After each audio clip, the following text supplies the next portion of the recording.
fà á tí Funke Akindele kò fi dáhùn kíkí tí Toyinabraham kí lóde àmì ìbéèrè ló gbé pọ̀n. Ìkíni ṣe pàtàkì púpọ̀ nílẹ̀ Yorùbá nítorí ó máa ń fi ìbọ̀wọ̀ fún àgbà àti ìwà ọmọlúàbí hàn. Ṣùgbọ́n tí wọ́n bá kí ènìyàn tí onítọ̀hún kò sì dáhùn tó sì gbọ́ ìkíni ọ̀hún yóò ní ìdí kan ṣáá ni o. Ohun tó ṣẹlẹ̀ nínú fídíò kan tó kárí ayélujára báyìí níbi tí Toyinabraham tó ti ń kí Funke Akindele tí wọ́n jọ jẹ́ àgbà òṣèré, ṣùgbọ́n tí Funke mọ̀ léjú pa tí kò sì dáhùn ìkíni náà. Nínú fídíò ọ̀hún, Toyin táwọn èèyàn mọ̀ sí ìyá eré ń kí àwọn tó wà níkàlẹ̀ lóde àfihàn fíìmù tí Ìyábọ̀ Òjó onítíátà tó ń ṣe ní ọjọ́ àìkú ní ìpínlẹ̀ ti Èkó.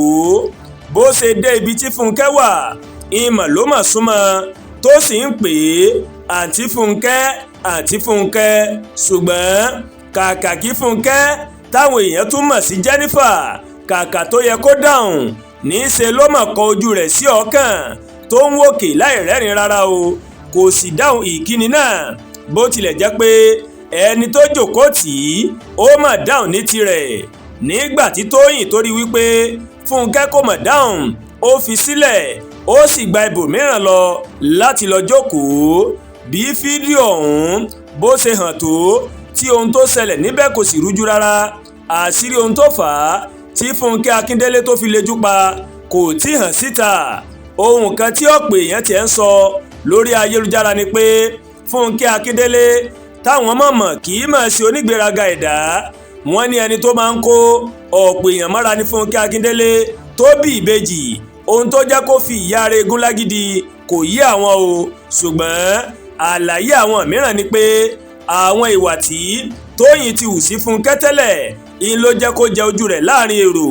Wọ́n ní bí ìyá eré ṣe máa ń fi fíìmù rẹ̀ sí àsìkò kan náà tí Funke tó bá gbé sinimá jáde ó lè má dùn mọ́ Jennifer nínú.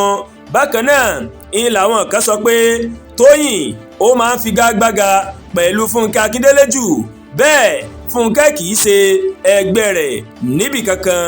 Àwọn eré bíi méjì tí Funke ti gbé lọ sí sinimá tó sì jẹ́ pé àsìkò yẹn náà òun ni Toyin náà ń ló máa ń gbé tiẹ̀ sí pẹ̀lú àwọn ọ̀rọ̀ tó farajọ ìfigagbága tí wọ́n ní ìyá eré ó ti sọ rí nípa Funke. ń làwọn mìíràn sọ pé ó mọ̀ fà á tí Funke tó fi kọ̀yìn sí lóde àríyá.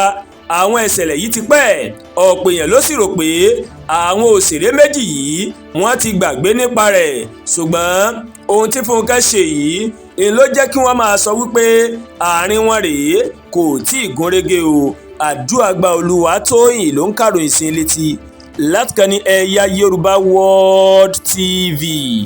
Bẹ́ẹ̀ ṣe ń wò wá, ẹ máa bá wa like, ẹ máa share, ẹ máa comment. Ẹ má tún gbàgbé láti bá wa subscribe sórí YouTube channel wa, kẹ́ wá bá wa tẹ notification bell láti lè máa máa wo ètò alákòójọ̀kan tó bá ti gorí ìkànnì yìí. Ẹ ṣé pọ̀ tẹ́ ń wá o, a kú iṣẹ́ tàná, a kú múra iṣẹ́ tòní, àánú Ọlọ́run ọba rèé yóò fọ̀ nínú ayé mi àti yín o, àmín.